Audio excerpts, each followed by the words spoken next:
And good afternoon, distinguished guests, ladies and gentlemen. Welcome to the panel discussion, Interdisciplinary Collaboration in Sustainable Fashion Education.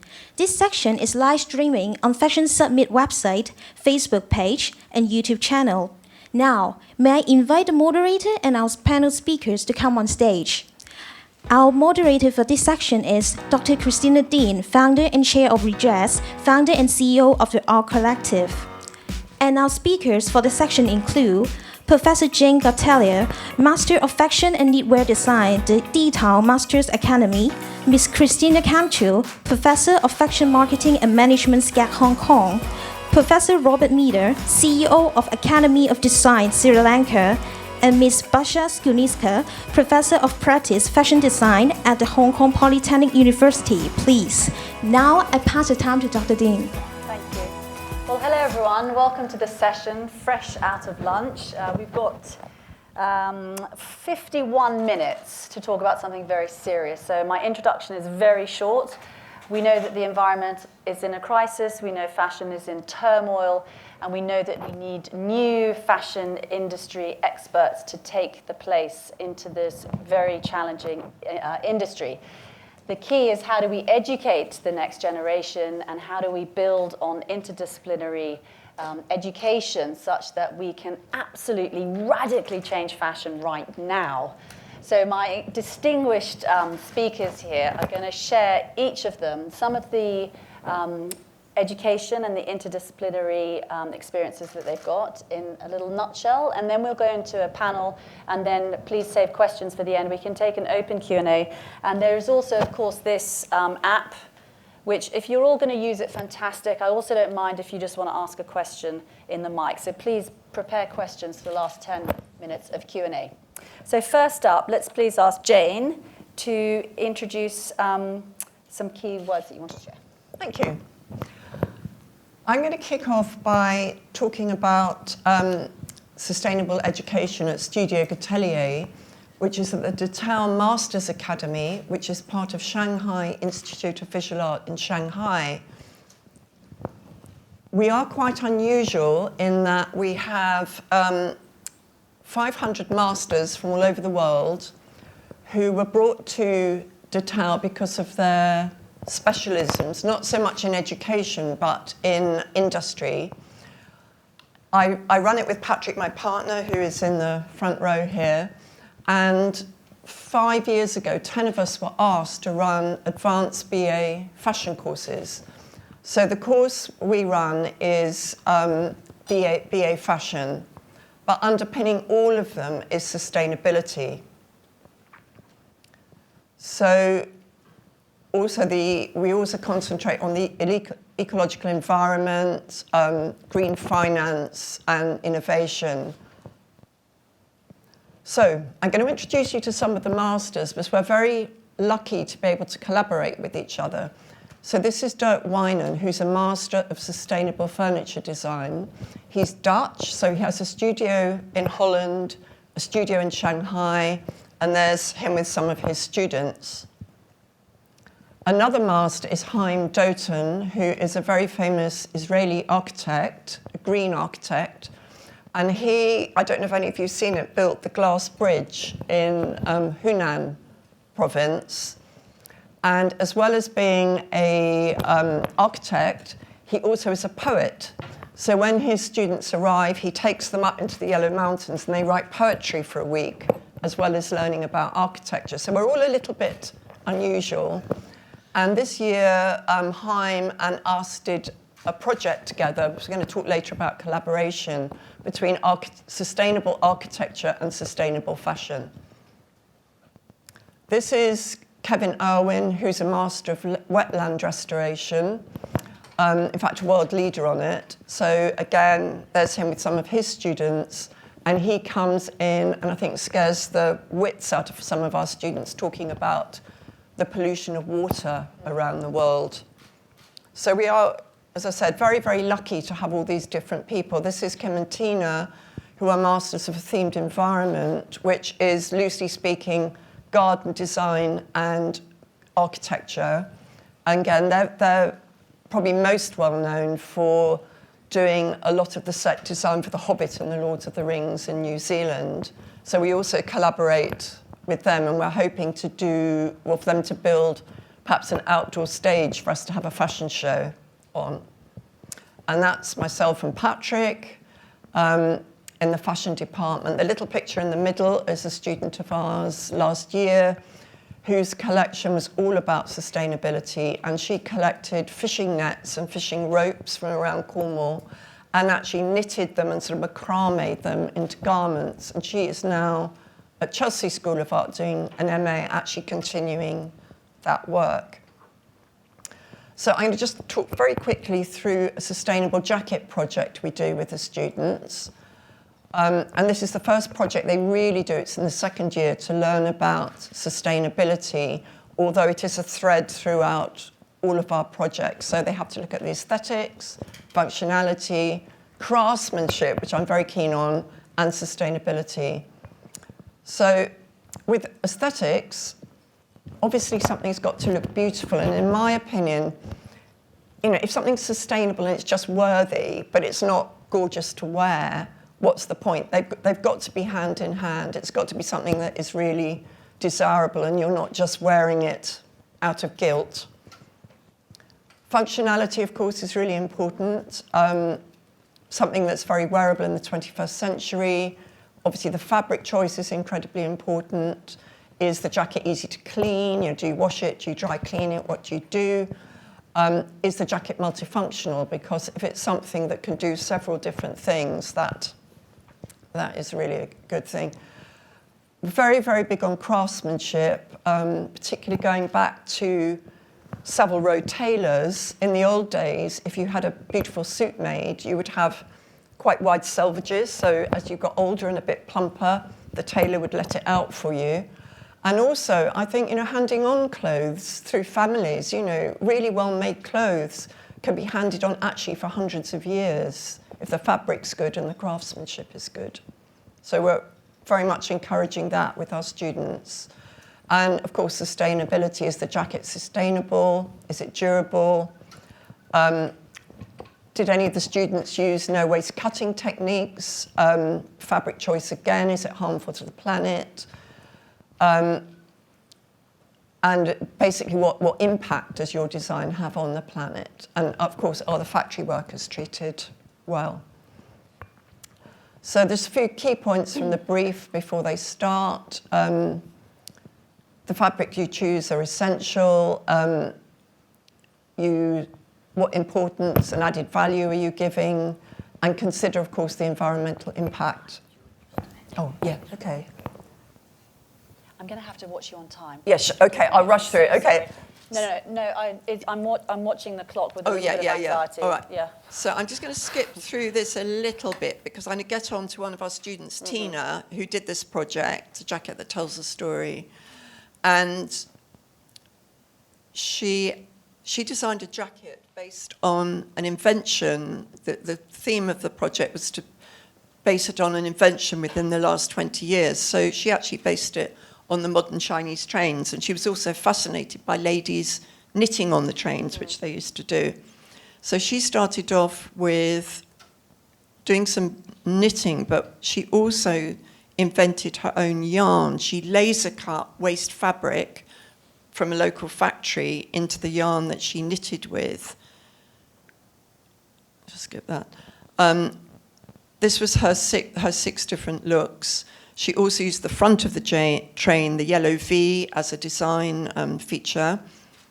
And this is her jacket in the process of being making. This is the yarn that she made from waste material. She then refined it a bit more and laser cut it. And then she decided that the jacket, if it was done totally in a no-waste cutting technique, actually didn't look very nice. So she rounded off some of the corners. So that's actually her pattern.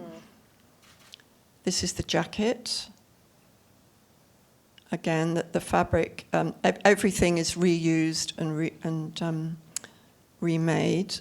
And so she answered the brief. So That's it from me. Well, it's very inspiring to see how the influences of all the masters have come together in such a comprehensive project. So thank you for sharing. I'm sorry that I've asked you to move on time. Fine. I hope that you'll be available if anyone wants to go deeper into what was obviously a very innovative jacket. Please, Jane, Yes, would you of course. find Jane later, because that's obviously a lot of learning in there. Christina has had a baby 16 days ago. So thank you for joining us. Wow. This is dedication. Yes, I think a round of applause, everyone. Thank you, Christina. So I'm here representing SCAD, which is Savannah College of Art and Design. We have campuses in Savannah, Atlanta, Hong Kong, obviously, Lacoste, and we also do online. But I will be talking about projects that we have done at the Hong Kong campus. So we've got at the Hong Kong campus, or what I teach across is BFA Fashion Design, BFA Fashion Marketing and Management, MA, MFA Luxury Fashion Management. And we try and bring sustainability throughout all of these courses. We have a few courses that concentrate a little bit about sustainability, but really it is something that we strongly believe needs to be implemented across the board. It's not just a one-off thing. It needs to be really taken into every single aspect of fashion. So I'm just going to give you a few examples of recently of what we do and how we bring that into our curriculum. So I've kind of tried to summarize it and say it's integrated sustainable fashion in education. We should retitle the panel, I think. That's very nice, yeah. So it's trying to bring in sustainable fashion education in every single course that we are teaching, whether that is history of fashion or whether that is even sketching, rethinking the way that one actually uses materials and how they use it. But not just the materials, it's also the concept. What is the concept behind this? Have you really thought about the 360-degree approach of sustainability? And so that is one of the things that we have tried to do. This is an example of our most recent student that we're really proud of, and it's Ivy Lamb. She won the International Fashion Show Award at London Graduate Fashion Week. And in her collection, she upcycled Levi's denim jeans. And so I'd like to invite you to go and have a look at the exhibition and have a look at what she did. They're really, really beautiful. The piece, you can actually see the examples in the piece on the two jackets, and you can actually see where the pockets of the back denim jeans, specifically the middle one, there's like a dark denim patch. That is actually the pocket that was taken off, and then it's been upcycled into a tailored jacket, and it's actually really beautiful. So please go and have a look. I've got a few other examples over here that are also hanging in the exhibition. I'd like to encourage you to go and have a look and see our students' work. We chose these through students' work specifically because they implemented various aspects of sustainable design. And so with each student, we've actually got a little text as to how they've done that, and I'd like to invite you to have a read. So the things that we try and encourage them to do is mindful design. That is whether that's through upcycling, considering materiality. The reason I say is considered materiality. It doesn't have to be organic cotton. It is looking at the material, questioning it, really kind of saying, okay, if this is polyester, what is the purpose of this? What is the end goal of this? If I do end up using it, how do I justify it? 3D design, which is something that we are implementing slowly into our curriculum, and craftsmanship and heritage, which is something we also feel very strongly about, because you need to kind of really value the clothing. And in order to value the clothing, you need to understand how it was made and how it was created. So we are really pushing that as much as possible. The other thing that we really feel strongly about is collaborations and sponsorships. So we've done sponsorships with Swarovski. Swarovski has a program that they've got leftover Swarovski crystals or their recycled crystals, and we have students that they apply for sponsorship, they get selected, and we've actually had students use the Swarovski crystals in their sustainable designs. We also look at working with companies like H&M, where they've given us bags of clothes, and students have done projects where they've upcycled the clothes in a short period of time. Again, we've looking at working with Hong Kong Rita, which those of you that don't know, I'd like to encourage you to look into them. Go see the mills. Students have used yarn from Hong Kong Rita, which is basically separating the yarn and re-knitting it. The mills, which I mentioned, and then Levi's, which I've also mentioned. So those are a few of the examples. Each of the three students that I've showed, Ivy Lam, Yasmin Baratova, and Sabrina, that's the baby. Batiz. That's the baby. That's the baby brain. Yeah. Have taken different approaches in regard to how they've been sustainable. Sabrina has actually got QR codes on each of her garments that take you to her website and explains how each of her garments are sustainable and in what aspect they're sustainable. And Yasmin has used knitwear. She's used natural dyes using actually rust in order to, I know. And then, but she worked really closely with her heritage in Kazakhstan, yes. So again, there's the baby brain. So, and then just quickly, our BFA, Fashion Marketing and Management, and our MA and MFA, Luxury Fashion Management, there are more management courses. They're not as hands-on in regard to actually making clothes.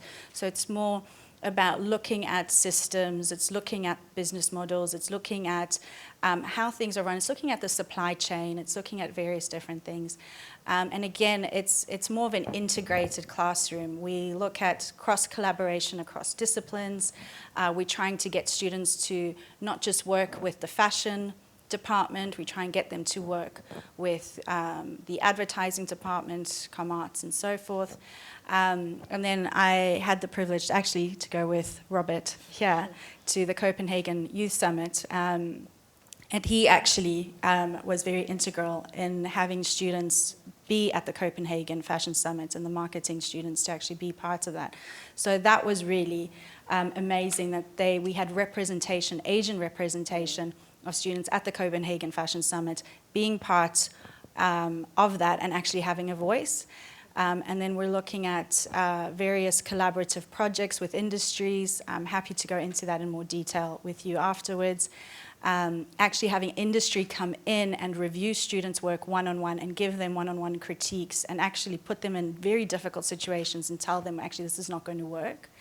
And then, again, also collaboration sponsorships, industry support from companies like Charity. India by Hand, that's a really interesting one. We had students actually go to India and work with Indian designers that are focused on sustainability and actually work on specific projects, and we'd like to push that further. As well as the Hulan, we've had Caring come in and give talks. So I've tried to rush that as much as I could.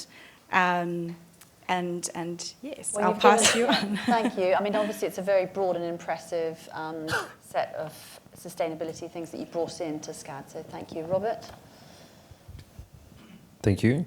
So I'm a bit biased. I came from SCAD, for those that don't know, and I've recently relocated to Sri Lanka, which was one of the things we forgot to mention, that we have a trip. SCAD has a Sri Lanka trip once a year, where students actually get to visit the whole supply chain from raw fiber to finished garments. And I guess that's how you fell in love with the place? That's how I fell in love with Sri Lanka, and then I got poached to move there. So been there for about almost 2 months now. But AOD stands for Academy of Design. We're the leading design school in South Asia. So we're really the gateway into a lot of sustainable manufacturing across Bangladesh, India, Pakistan, and Sri Lanka. So we see ourselves somewhat similar to Hong Kong as being an entry point, and actually we see there's a lot of synergy between the way that we work in Sri Lanka and here in Hong Kong. The benefit of being at AOD is that we're right next door to manufacturing. So we partner with the top 3 manufacturers, which are MAS, Hydromani, and Brandex, who are working directly with big brands. Many of the manufacturers next door, or Hong Kong manufacturers, would work through those brands and with us, which is a great opportunity for our students to prototype. So we really are designing products that go straight into testing, prototyping, and we also own our own retail value chain, so we actually sell our own products. I have a short little 2-minute video, and then we can pretty much move on. So if you can.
So I hope that gives you an overview, and happy to discuss as well a little later about the different programs and craft collaborations that we have.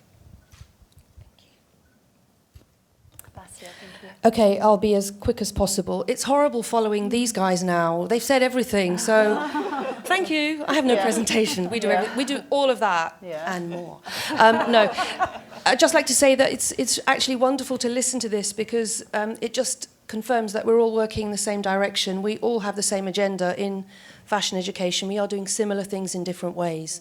So what I'm going to show you very, very quickly is a very small project that we did 2 years ago, actually, with H&M. It was an industry collaboration, but it really changed the landscape for us at PolyU. I've only been at PolyU for 2.5 years, and I've been teaching for over 30 years. And the word sustainability in design has always been there, and I'm so bored of it. I want that word to be a different word, because it's almost like we have sustainability blindness now, and we need to rebrand the word itself, or the meaning of what it can be and what it could be. Have you found the answer? Do you know the rebranding yet? I'm going to tell you. Hang on a minute. Hang on a minute. We're going to find out. Sorry, I can't wait. Oh shit. Now I teach the MA, so at MA level I feel very much that we are there to break through boundaries. We're there to rediscover the universe and fly. At BA level we teach all the things that you need to know: supply chain, labour laws, sustainable approach to design. But at MA level I really want to create mavericks who think in completely different ways. We have innovating cutting solutions like zero waste, we have subtraction cutting, we have all these different new methodologies, and I want my students to actually be the discoverers of completely new things and break boundaries. So 2 years ago, we embarked on a very, very ambitious project. Just a very short video, I think it's only like 1 minute, and it was, I'll show you the video first, then I'll quickly explain what it was about. Made by students.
So we always think grand.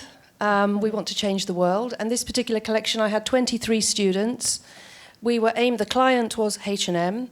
I was the creative director, the students are the design team. We split the collection into 4 different product groups. And we decided to unpick the word sustainability and what it can mean and what could make a sustainable collection.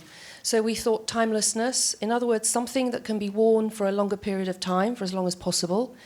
An ageless approach to design, in other words, that our garments could be worn by somebody who's 18 to 80. All our fabrics were donated, or dead stock fabrics donated by H&M or by the factory who made our samples. And most of the garments were transformable, in other words, transformed into 2 ways, and were unisex. Sorry, I've got dry throat, I've been speaking all day, and also unisex. So we decided that these were the drivers that would drive the whole collection. So it was incredibly successful. This dress turns into a pair of pants and a top and a different type of dress. That coat there is a quilt, but also a coat that you can wear outside. The T-shirt below is a skirt and a dress. That's the collection. Each garment was named after a student. Each student was responsible for their garment. They had to pattern cut it, they had to produce it. It was very hard actually to run a project with 23 designers to produce something that had a synergy, that created a range. But we did it, and I'm incredibly proud of it. We had 0 cutting there as well. It's an incredible collection, and it's still there after 2 years. It's been to Berlin, it's been to Sweden. It's actually here again if you want to have a look at it. And the last thing I want to say is that I'm really happy that this collection doesn't look sustainable. It's sportswear, and the fabrics they're performance fabrics which have a second use, and everything has. So actually there's a collection of 23 pieces, but it's actually 46. So that's our kind of thinking in terms of what sustainability could mean.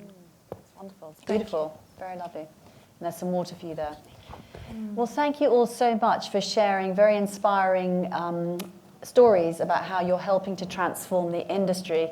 Before I ask you my question, I've got a quick show of hands. Who is actually within the sort of realm of fashion education? Show of hands, please. Yeah, so quite a few people involved. And who's industry in the room? And then students? Quite a few students, okay. So I'm really impressed, and I have no idea in the whole world how many fashion institutions are integrating it. But I am going to make my statement, I hope it's true, that it's not enough and it's not fast enough. Given that, apparently the house is on fire, and if your institutions are on fire, how can you help us to understand not just how you got it through the doors of your own unis or institutions, but how can we actually get this going quicker and bigger right now? Anyone? I'll answer very, very quickly, which I should have actually added to the presentation.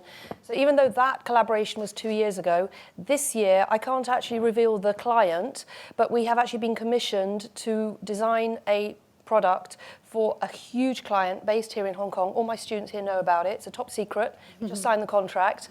And when this comes out, it will be the talking point of Hong Kong.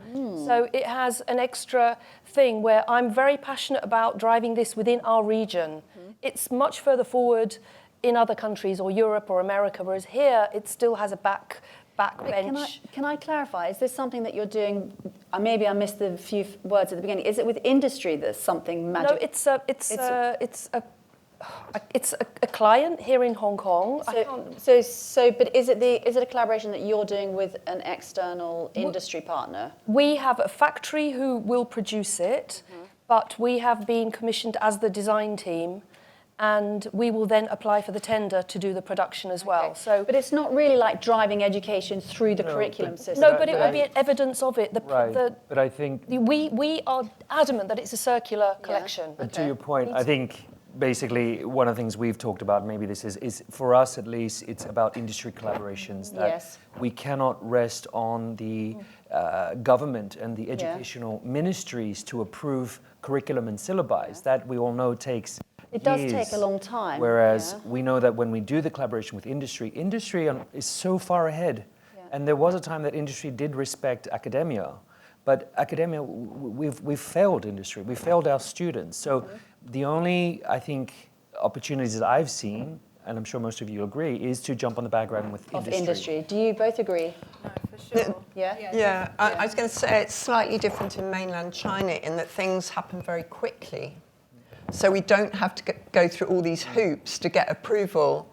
If we want to do something, we can generally do it. So we're very lucky in that way. How is that? I don't know. I mean, just, we... It's a fluke. Yeah, okay. I think it is a fluke. So we need more flukes out in the world. Can I add to this that in Hong Kong, it's so much easier to get interest, to get these collaborators on board, to get the right collaborators on board. In the UK, where I was based for 30 years, you couldn't get these people to work with you, whereas here, we can actually gather our forces, we can collaborate together. It's so much easier, and there's so many people willing to work with us. I'm shocked by that. It's incredible. Promising. Mainland China, obviously, we're right in the centre of the fashion and textile area in Shanghai, and we have people coming to us, and we have lots of fabric, of course, donated. But coming back to your question, I definitely think it is collaborating with industry, because in general what we are seeing across the board is that industry are the ones that are making the change. It isn't necessarily governments all over the world. It isn't necessarily policy that is being changed. It actually is individual companies that you're actually seeing a change actually happening. Okay, so maybe that's the reality on the ground, and I can understand that private sector moves fast and you're working with them, and this is the source of HR for your students as well, so I kind of get that. But what maybe upsets me and angers me and frustrates me is why are these curriculums not further up in these academic institutions? And I know Cristina from years, because we have the same name and we believe in the same things. And I know that you're very passionate about sustainability. And I don't know how all of these, when you talk about SCAD, you often say we, and I'm sure you've got many colleagues at SCAD that are as passionate as you. But I feel like at the moment it's these passionate individuals, and I would of course include all of you, that are championing it up through your unis and going out and beating the drum and getting these industry collaborations. But it just makes me annoyed. So someone help me with this. Why are we not getting more top-down education at the curriculum? Yes, it takes a long time, but how do we quicken that up? Well, the way we've been quickening it up is integrating it already into our curriculum and making sure that we're not waiting for a curriculum to be approved. So we're bringing it into each course as much as we possibly can. Okay. We are writing courses right now to get them approved and so forth. And it is like any other institution or business, it has to go through a certain set of steps. But you're leaders, like how do we, for those that are not as far advanced as you, how do we make them get on with it? Maybe I can answer somehow. I can hear this. The consumer has power. Youth have power. And if they demand from the bottom up, then we have to, the government or officials or educational institutions have to provide that request. Okay. Now, in order for them to demand it, this sounds a horrible way to say it, we have to make it sexy, we have to make it attractive, we need to get not keep talking about sustainability, but just cool things which speak to the people who we want to adopt our ethic. Well, it's a PR. There's a PR element here as well, and it needs to be driven by silently almost, pushed through. But I almost think it's got to be fully integrated. I hate this word of, okay, now let's learn the sustainable way of doing things. That's how it is. Sustainability has to be fundamentally core to the program, so we don't talk about it. And I think in this way, industry is far advanced. Industry is like, in 10 years' time, we're not going to talk about it, because it will be the way it is. Now, we got to hope that our curriculum has caught up. Now, this is the problem. Some universities are freer and quicker to adapt. A lot of other universities, they're not. Clunky, please. Yeah. I was just going to say, I go much younger than that. I go to primary and secondary education, and I think it's got to come right up from even kindergarten. And then you've got you were saying, you've got the power of the kids, because that is so important at the moment. I do think that is happening more with the younger education than what it is with the university students. So I am seeing that It's much better now, but from, let's say, 5 years ago, where we were pioneering sustainability, the students weren't willing to take it on because it was too hard and too difficult to think in a sustainable way. It's like, well, I have to reuse material, but I want new material. And so there was a lot of that sort of mentality that you had to work with. And yes, coming back to Basia, what you said, if there is that demand, if students or consumers are demanding, I want things to be more sustainable, then it makes our job a lot easier. So when you go to sleep, do you think, I'm really happy with the state, not of your own places, I'm really happy with the state of education within sustainable fashion globally? No. No. Okay. Yeah, that's also what worries me. Robert, you said something about academia has failed. I don't know what you were meaning. I'd like to come back to that, please. I mean, failed in the sense of, I know from industry, I mean, and we follow the curriculum to a T.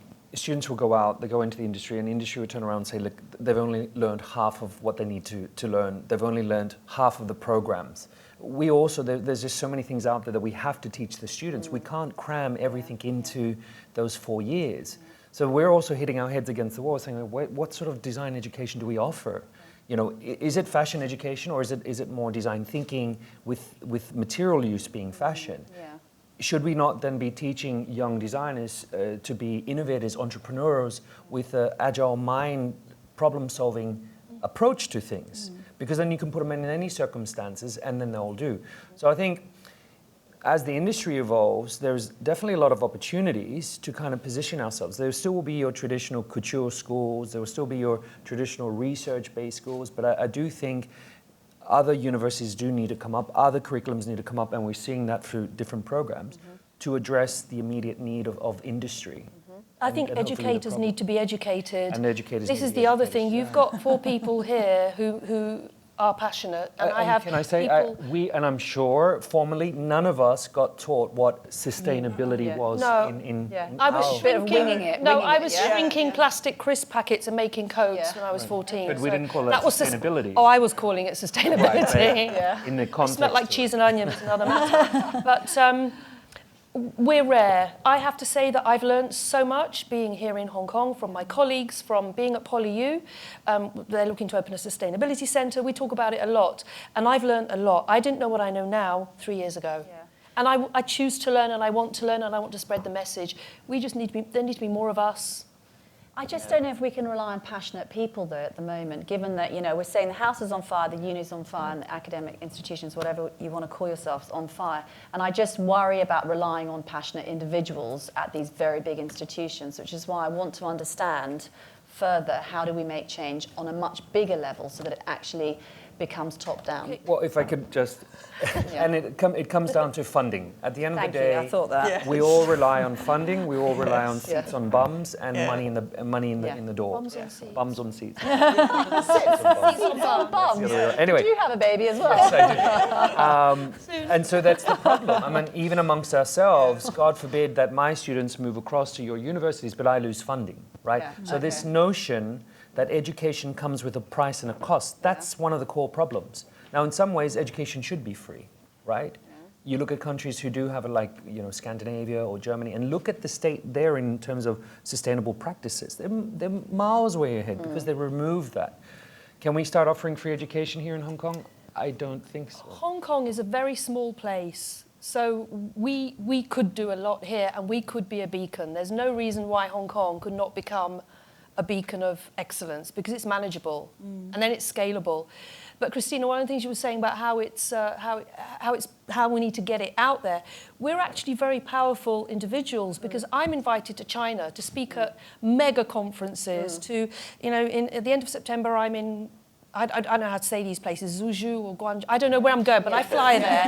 No, my God, I fly there. Carbon footprint. Anyway, but I go there and I speak to 1,000 men in suits and ties, textile manufacturing in the middle of China, and they listen. So people like us, because we are who we are getting sort of out there, and we are saying something. No, I of course wholeheartedly believe in the power of all of us to go and do what we want what we are passionate about, and that's what we all need to be doing right now. And I believe in that, but obviously the adoption of that is actually relatively slow because we are 7.4 billion people in the world, and we are so many.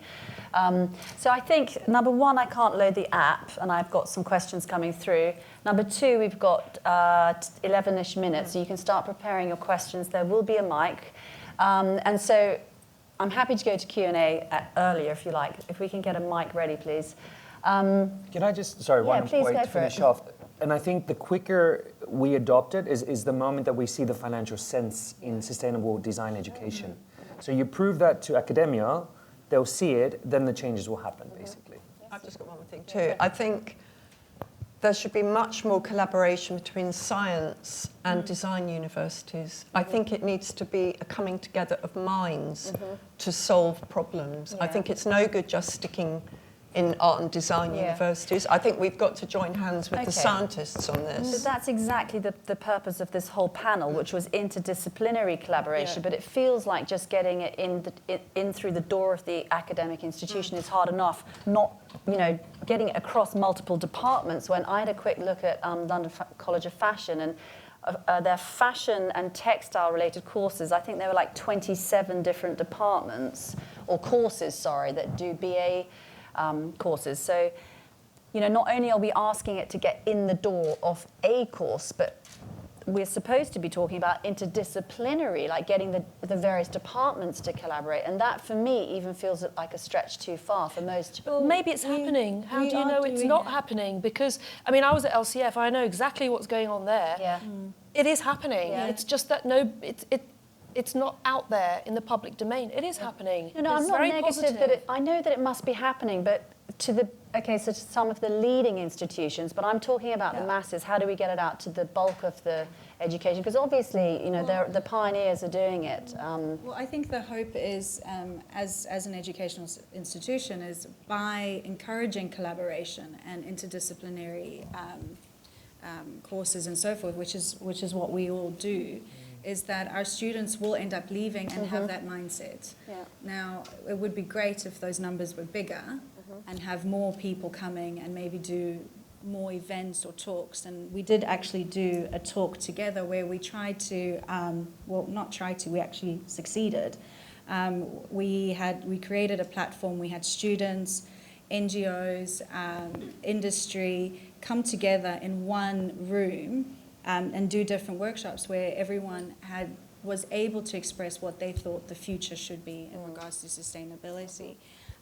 And I think that is what we are doing, what we are trying to do, and what we continue to do. But how we do that on a bigger scale, I don't know, maybe more people should come to our school. Yes, and that would sort the finances out too. Yes. Yeah. And it's not just us that needs to be educated. Like, it's really important when we also come together and are able to talk to each other, but also if our students can do that as well, and that really kind of encourage more of a dialogue and a discussion. And I think students, those that are in here in the room, you need to demand it from your schools. So you need to read the curriculum, you need to review the university profiles. And if you're not happy for it, then say it. And look for schools that satisfy that. And you'll find it. There's so many schools out there that address it. Some do really well, others don't. But don't just expect you're going to turn up and learn everything, because you're not. That's good. So would anyone like to ask any questions? I know we have one here. Would you like to speak loudly, or would you like a microphone? I've got a live voice. Okay, all right.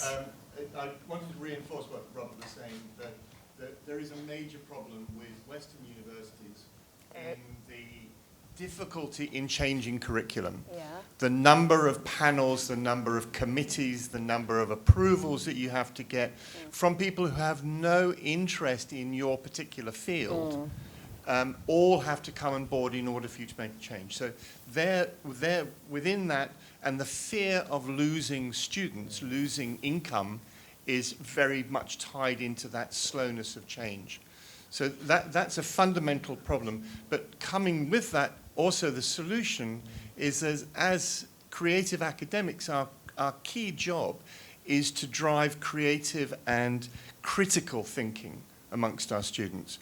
If we do that successfully, you cannot have a student leave not going, fashion is crap.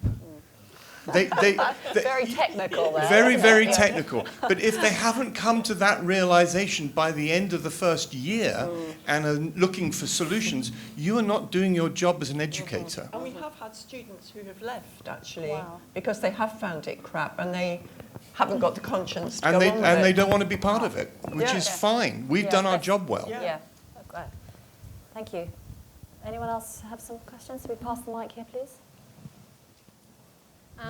I've been in industry for about 25 years, and I've been in Hong Kong for 21 of those years. I've worked for many, many different types of businesses. So I guess my question to you is, I'm obviously in industry. We are in a powerful position to help. What more would you like us to do with your students to, really get the message or really drive it further? I can take that later. So what can industry do? I mean, I would always say, and precisely to those industry members, don't be afraid. Don't worry if you don't have budgets. Don't worry if you don't know even what the actual problem is. Connect with us. Each one of us here on stage would be more than happy to say, okay, is this a project? Maybe the answer is super simple, but come to us, and then if there's a price and there's a cost, there's a price and a cost to it. And actually, because we're all in the same game, so to speak, I know Robert, I know Christina, I know Jane, we all know each other. So even if you approach us and say, look, we just want to make a difference, can we come and talk to your students about what we do? Oh my God, please. Yes. Would you like to bring your students to us? I've just been approached by Pentland, and I'm like, oh my God, Pentland, this is amazing. So please do that, and if it doesn't work for us, or we pass you around. We're friends. We're not competition. We're not. And I just wanted to say one thing that I haven't been in Hong Kong long. You obviously 21 years. My God, you know it inside out. But the situation we are in now in Hong Kong, with the politics, with everything that's happening, this for me is a very turbulent but exciting time, because now the world is looking at us. I know this is a bit of a cliche, but we can raise our voices. We can come to, here we go, the revolution's coming. But it's, we can do that. We're small. Hong Kong is teeny tiny. And if we can gather forces somehow, we can get funding from the government and the voice can come out. I know it's very simplistic, but we've always said, I've said it to you, Christina, last year, there's no reason why Hong Kong and many of our universities should not and cannot be producing students who produce collections that are 100% sustainable. Well, that's the aim. We can sign to it, right? I'm not sure if our Education Bureau can. Correct. Yeah. Well, thank you. Does that help you? Thank you. Hi. Wait. I'm a colleague of Basia. I'm also from PolyU, and I'm the BA, the bachelor program for the fashion program in PolyU. I know Robert and Christina very well as well. And allow me to share a bit, because the discussion, the panel was about the curriculum. So as a program director, I can say a little bit about what we are doing. First, we have a subject called sustainability in fashion. I think 4 years ago, we have that in our curriculum. And since 2 years ago, it has become the core subject. And that subject is interdisciplinary, because I am the fashion business professor. That subject is co-taught by a chemistry professor. So we focus on two aspects: the branding and marketing for a brand, to using sustainability and to avoid crisis or to market the brand, improve the brand values. And another one is the chemistry professor will be teaching the material science, teaching students, design students, business students, what are the better materials for sustainable fashions. So that subject was quite received by the Hong Kong students, I can say, because every year the waiting list is about 20 to 30 students. The class size is about 60. And so in PolyU, we are trying to turn things around. We are not educating the fashion student. We're trying to make a subject. We have been in discussions with Redress, director. We'd like to integrate that into our curriculum, that we are targeting the regular students in PolyU, not just the fashion students. The reason is we can use fashion as the gateway to reach them. The upcycling fashion is, we just did a survey that what is the most exciting elements if we have these kind of subjects. And they say that upcycling fashion is a workshop is the key things. 80% of them would like to have that in that curriculum. They are engineering students, they are computer science students, they would like that. So we turn things around by using fashion as a gateway to all the other students. I think that's what we do in PolyU. Yeah. That's very interesting, thank you. I know you had a question here, please. How are you guys doing, all right? Okay, so I'm an educator, but I'm also from industry. So, I teach on a top-up degree, Nottingham Trent University, and then it's a collaboration with HKDI. And so over the past 6 years, I've taught many students. And the thing is, what I realized out of the last 6 years, there's only, I think probably over the 6 years, probably I've taught about 200 graduates. But what I realized is that only handful, maybe 2 or 3, actually, they have their own label, they actually involve in sustainability. So kind of like, I'm just like, what's going on? I don't really quite understand it. So you guys talked about, it goes from the bottom, maybe kindergarten, junior school, you go and talk about sustainability, what it's all about, the world's like in danger, so on and so forth. So, but then is it about the government? Are they not really doing enough? Is it PR? Is it like when they actually get on industry, they kind of think, okay, is sustainability really all that?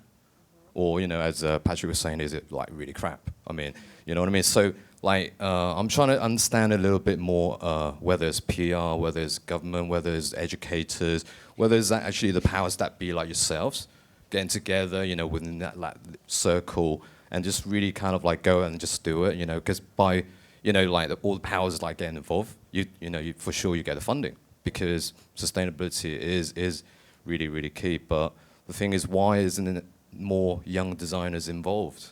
So that's really, I think that's for everyone really. I'm just like a little bit.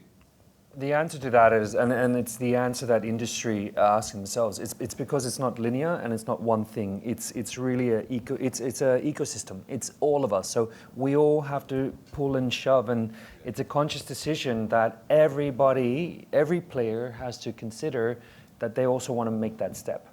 And until we all start making those steps, we are going to get pulled back and move forward. So we got to keep on having the discussions, keep on having the fightings, keep on coming up with the projects, the innovation. We'll get there eventually. I hope so, yeah, because there's a lot of discussion, like, it seems like perpetual, doesn't it? But I hope so too. But you're not the only one that sees that it's only a handful of students that are actually have this passion and really want to make a sustainable collection. It is an issue, and I think it's one of the big issues. But we're getting there, and I think it is about, one of the things is education and definitely communicating the severity of the situation more and more. And I think this is why it's great that there are institutions, well, there are companies like Redress that are making that their focus in not just targeting industry, but you're targeting the consumer, because we're all consumers. Students are consumers. We're consumers, yeah? So it definitely is something that needs to be addressed a lot more to the general population, for sure. Thank you. I've got noughts up there, which means that we've come to the end of the time. But I would ask, obviously we sparked off some really interesting conversations, and I apologise that I have 3 questions here which I've not had the time to ask. So anyone who's used the app, I apologise that we have run out of time. However, I'm going to ask if you guys wouldn't mind. I think you're okay for time. Are you okay for time, most importantly, with your baby? I'm going to pop out and see how she is, and so then maybe I'll pop back in again. Because, again, anyone who feels that their questions have not yet been asked or wish to carry on the conversation, there's a tea break, and they're all up for more hearty conversations. So please carry on the conversation after this panel. Thank you all so much for being so straight, and I really enjoyed having the conversation with you, and thank you all for joining us. Thank you. Thank you, Dr. Dean and all speakers.